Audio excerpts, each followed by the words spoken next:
David, it's an honor to have you here. You've reached a stage in life where most people are looking back. And you've spoken quite candidly about how we spend our younger years. You once said that most of us are living on autopilot.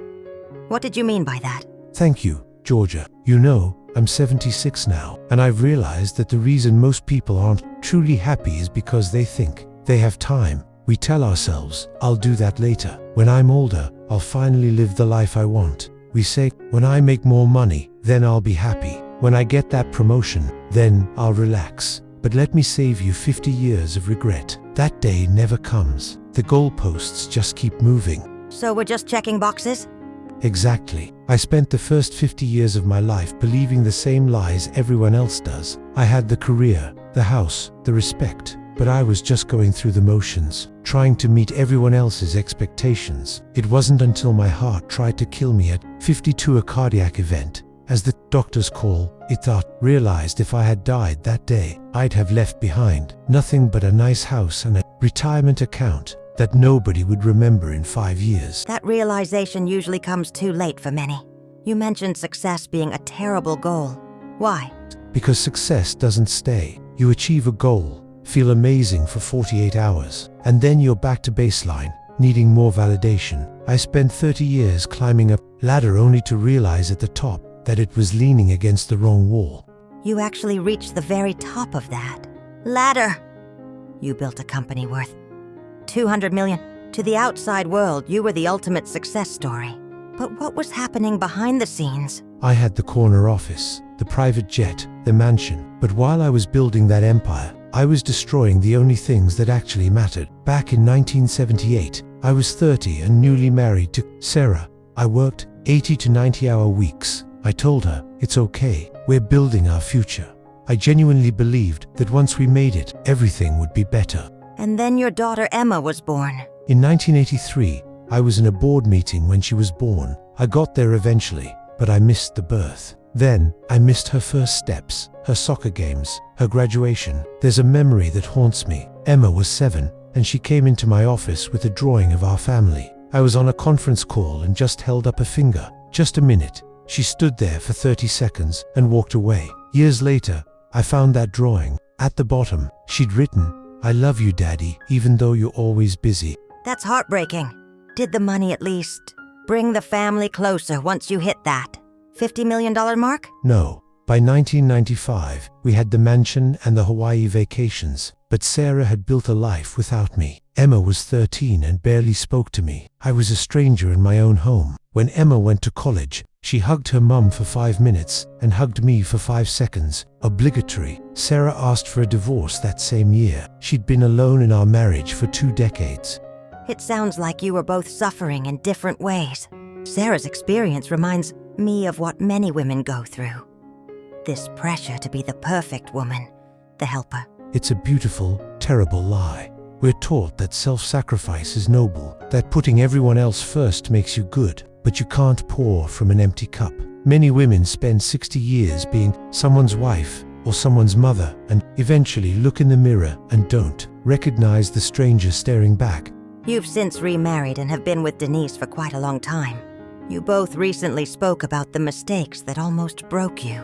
What was the biggest one? Keeping score. For the first 15 years, I kept a mental list. I mowed the lawn. I fixed the house. What about everything I already do? And Denise kept her own list of the cooking, the kids, the cleaning. It poisoned us. Marriage isn't a transaction. It's not about 50-50ths. Some seasons, one person carries more. Like when I was injured in 1983, and Denise worked double shifts as a nurse to carry us. How do you move past that resentment?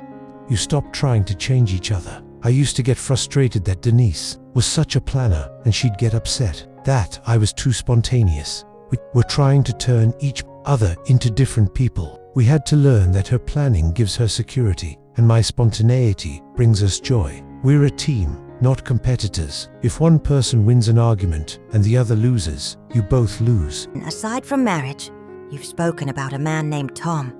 You were friends for 57 years. That kind of longevity is rare today.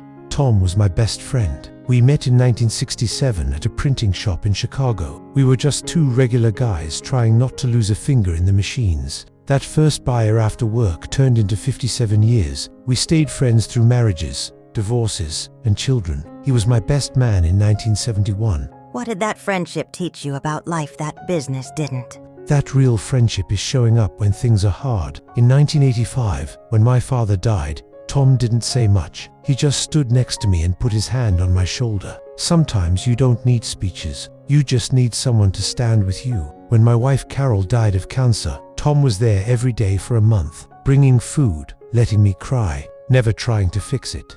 You lost him recently, didn't you? 6 months ago, he had dementia toward the end, and eventually a stroke. Losing him was different than any other loss. Tom was the last person who remembered who I used to be. He was the only one left who could laugh about things that happened 40 years ago. When he died, a whole part of my history died with him.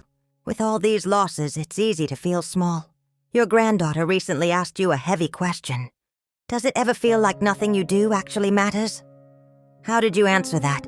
It shook me because we live in a world obsessed with impact and leaving a mark. But I told her about my neighbor, Margaret. She was a school teacher for 42 years, never married, no kids. When she retired, only 30 people showed up. But at her funeral, the church was packed. Story after story of lives she'd changed her. Doctor Who felt smart because of her, a woman she taught to read when others gave up. Margaret didn't try to change the world. She just paid attention to the kids in front of her. So mattering isn't about the spotlight? No, mattering is quieter. It's the 15 minutes a day I spent standing in the shallow end of a pool with my grandson because he was terrified of water. He's 23 now and probably doesn't remember it. But I know that if I hadn't been patient and steady, that fear might have stayed with him. Success is measured in relationships and presence, not in deals or dollars. You've explored many paths, from strict religious upbringing to more philosophical views.